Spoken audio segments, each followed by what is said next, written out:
لو انت انسان طموح بس كسول ودايما بتحط اهداف ومش عارف تحققها، وبقالك سنين عمال تكتب نفس الاهداف وفي الاخر متتحركش ان انت تحقق اي حاجة، اتفرج على الفيديو ده للاخر وتشوف هنعمل ايه علشان نتحرك خطوة لقدام.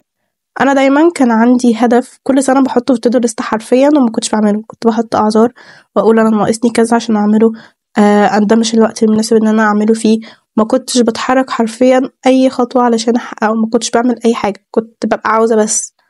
لحد ما جه يوم وقعدت مع نفسي قررت اعمل شوية حاجات فرقت معايا جدا وخلتني اتحرك خطوة دلوقتي لقدام، وبقيت انا في مكان مختلف بالنسبة للهدف اللي انا كنت عاوزة احققه. بالنسبة للسنة اللي فاتت انا كنت لسه في نفس الدوامة، دلوقتي انا اتحركت من الدوامة دي وبقيت في مكان مختلف.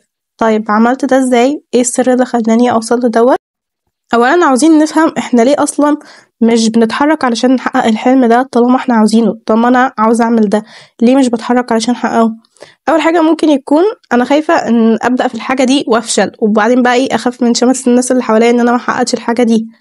تاني حاجة اصلا عقلك بيحب الراحة ومش عاوز يخرج من الكومفورت زون بتاعته، فبالتالي هو طالما انا في المكان دوت وعادي دي الكومفورت زون بتاعتي، مش هخرج منها. بس انت لو ما خرجتش من الكومفورت زون بتاعتك مش هتقدر تحقق اي حاجة، فلازم نخرج منها.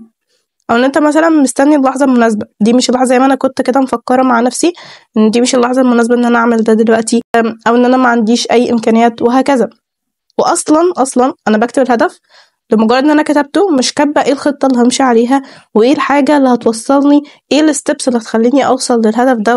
فاولا كده انت لازم تكتب خطه واضحه تمشي عليها علشان تحقق الهدف ده، والخطه دي لازم تبقى متضمنه خطوات صغيره، حاجه صغيره بحاجه صغيره، حاجه صغيره هتعملها كل يوم. كل يوم هتعمل حاجه صغيره هتفرق جدا، بدل ما تكون في نفس المكان وما تعملش اي حاجه، تعمل خطوه لمده دقيقتين بس. جرب كده تبدا في الهدف ده دقيقتين كل يوم، هتفرق حرفيا. وبعد كده هتلاقي نفسك بدأت تزود من نفسك، بدأت تلاقي نفسك بدأت تحقق حاجة، فهتبدأ انت تزود عن الدقيقتين دول وتحقق حاجة أكبر لحد ما توصل للهدف ده. تاني حاجة، ما تستناش ان يبقى عندك شغف عشان تبدأ، لأن الشغف مش هيجي لوحده. اما بتتحرك ده بيخلق الشغف، كل ما هتعمل حاجة كل ما هتلاقي بيبقى عندك شغف ان انت تكمل تعمل الحاجة تاني وتكملها، علشان تلاقي نفسك بتتحرك، تلاقي نفسك بقى عندك شغف ان انت تكمل. تالت حاجة وهي ان انت لازم تعرف ان الناس اللي حواليك بتأثر عليك بطريقة انت لا يمكن تتخيلها. يعني لو اللي حواليك دول ناس كسولة ومش بتتحرك من مكانها وفي نفس الدايرة طول الوقت، اكيد انت هتبقى زيهم، ما انت معاهم في نفس الدوامة دي ومش قادر تخرج. ليه؟ عشان انت قاعد معاهم طول الوقت تسمع كلامهم سلبي طول الوقت، كده عمرك ما هتتحرك. فلازم تحوط نفسك بناس عندها نفس الهدف، او حتى ناس اوريدي وصلت للهدف ده عشان تساعدك ان انت توصله. طول ما انت مع ناس ما عندهاش اي طموح وما بتعملش اي حاجة، انت عمرك ما هتوصل لحاجة، لان انت هتبقى دايما زيهم ومحاط بيهم. طيب رابع حاجة واهم حاجة، ان انت تطبق قاعدة سمارت على الهدف. اعتقد معظمنا عارفين قاعدة سمارت دي، بس ما نتحركش خطوة اصلا علشان نعملها. طب ايه قاعدة سمارت؟ اول حاجة ان هو يبقى هدف specific، يبقى هدف واضح ومحدد، حاجة محددة، حاجة واحدة أنا هبدأ أعملها، مش هحط 5000 هدف وأبقى عاوزة أحققهم في نفس الوقت. هو هدف واحد ومحدد هشتغل عليه الشهرين دول علشان أحققه. تاني حاجة، يبقى هدف measurable. يعني إيه measurable؟ يعني قابل للقياس، إن أنا أقدر أقيس تقدمي فيه يوم بيوم. تاني حاجة achievable، يعني قابل للتحقيق. يعني إيه قابل للتحقيق؟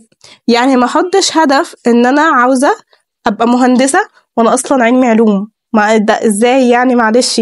فانت تحط حاجة منطقية وبتتحقق علشان ما تحبطش. يعني انت كده هتبقى واقف في حتة مقطوعة انت مش عارف تتحرك فيها طالما انت حطت حاجة هي اصلا بعيدة كل البعد عنك. انا مش بحبطك ولا حاجة، بس انا بقولك الحقيقة علشان ما تتصدمش بالواقع. تلاقي نفسك بقالك سنين في نفس المكان ومش عارف تتحرك. ليه؟ الهدف ده مش ليك، فلازم تعرف مكانك وانت تقدر تحقق ايه وما تقدرش تحقق ايه. رابع حاجة في الهدف دوت الار اللي هو relative. يبقى يعني ايه relative؟ يبقى مرتبط بقيمك ومبادئك برضو. يعني ايه؟ يبقى مرتبط بالحاجة اللي انت اصلا بتؤمن بيها والحاجة اللي انت بتعملها في حياتك. يعني انت مثلا لو شخص مسلم تبقى حاطط هدف ان انت عاوز تتعلم العلم الشرعي، ده حاجة مرتبطة بقيمك ومبادئك. مش بعيدة عن قيمك، مش هتروح تتعلم حاجة تانية في حين ان انت مسلم، صح كده؟ تمام. خامس حاجة ايه هي؟ ان هو يبقى تايم باوند، يبقى متحدد بزمن. انت الهدف دوت انت حاطط له زمن، انا حاطط له الشهرين ده هكون وصلت للتقدم ده بعد الفترة ديت، بعد ما اعمل كذا وكذا وكذا. يبقى انت حاطط هدف، حاطط خطة عشان توصل للهدف ده، ومتحددة بزمن، كل يوم هتتقدم قد ايه وهتوصل لايه بعد كام شهر كده، علشان تبقى عارف انت ماشي فين ومتبقاش تايه وضايع، وقت ما تقف تبقى عارف تبدأ تاني منين.